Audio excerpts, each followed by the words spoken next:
Bonjour, je suis le Dr Gibaud-Gentil, je suis chef de service du service de cardiologie du centre hospitalier de Versailles. Vous avez fait un AVC et nous avons retenu l'indication de fermeture de votre foramen ovale perméable. Cette vidéo a pour but de vous expliquer les modalités de fermeture et de vous montrer comment se passe la procédure.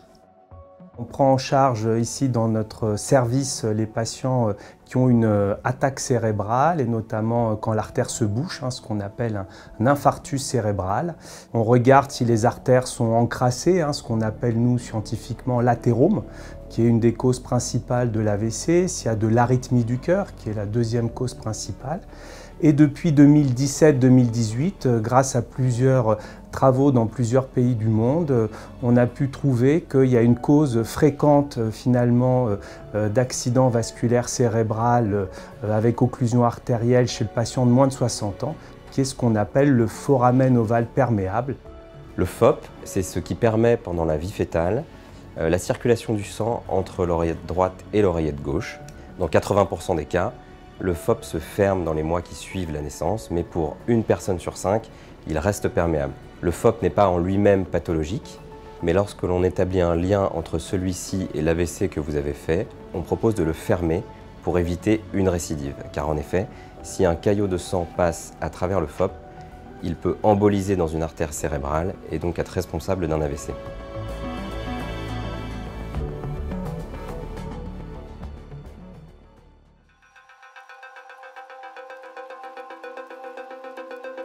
La procédure de fermeture de FOP est relativement simple. Elle est faite sous anesthésie générale ou sous anesthésie locale avec une sédation légère. Ce n'est pas une procédure douloureuse. Elle est relativement courte et la procédure dure environ 15 à 20 minutes.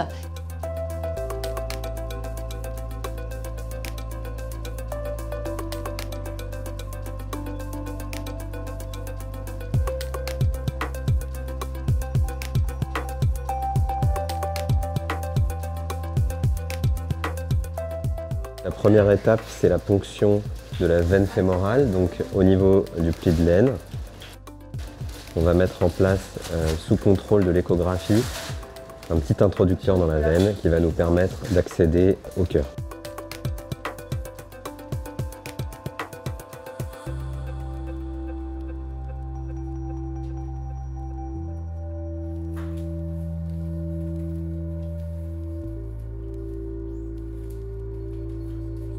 L'échographie transœsophagienne nous permet de planifier la procédure en prenant des mesures précises de l'anatomie afin de choisir une prothèse la mieux adaptée pour la fermeture de votre foramen ovale perméable. L'échographie se poursuit pendant l'ensemble de la procédure avec une sonde qui reste en place et qui permet de guider l'équipe de cardiologues interventionnels. Grâce à ces mesures, on peut assurer une sécurité optimale pour le patient et s'assurer d'un déploiement parfait de la prothèse en fin de procédure.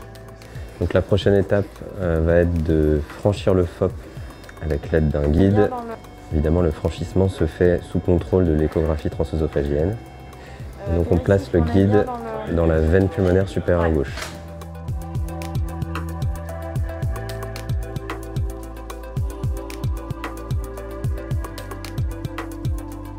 Une fois qu'on a franchi le foramen ovale perméable, on effectue des mesures sur l'échographie transœsophagienne pour choisir la bonne taille de prothèse adaptée à l'anatomie de chacun.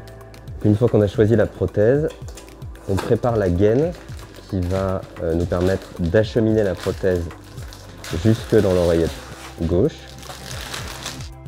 Donc la prothèse est composée de 2 disques, un petit disque côté de l'oreillette gauche et un grand disque du côté de l'oreillette droite.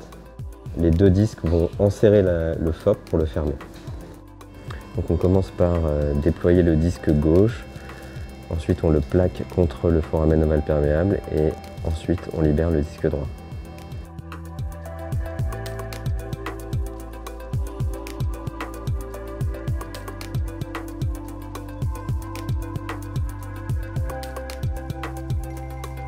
Donc une fois que la prothèse est en place, on vérifie sa stabilité grâce à l'échographie transœsophagienne en effectuant des manœuvres de traction et de poussée. Bon, ça a l'air bien, hein? Ouais. Une fois que tout le monde est d'accord, on libère la prothèse, comme ceci.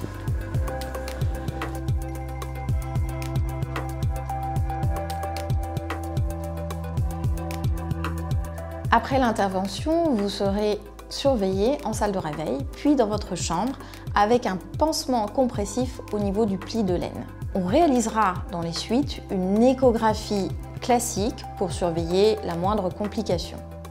Enfin, pour votre sortie, on vous donnera une ordonnance contenant une double anti-agrégation plaquettaire pour une durée de 3 à 6 mois. Une ordonnance pour une échographie et un rendez-vous de consultation avec votre cardiologue 6 mois après l'intervention. Il vous sera également donné comme consigne de ne pas faire de sport pendant 15 jours après l'intervention, ainsi que de ne pas porter de charge lourde pour éviter toute complication, notamment au niveau du point de ponction, au niveau de l'aine. J'espère que cette vidéo vous aura servi, qu'elle vous aura expliqué comment se déroule la procédure dans notre structure, procédure de fermeture de foramen ovale perméable. Merci de l'avoir visionnée et à très vite.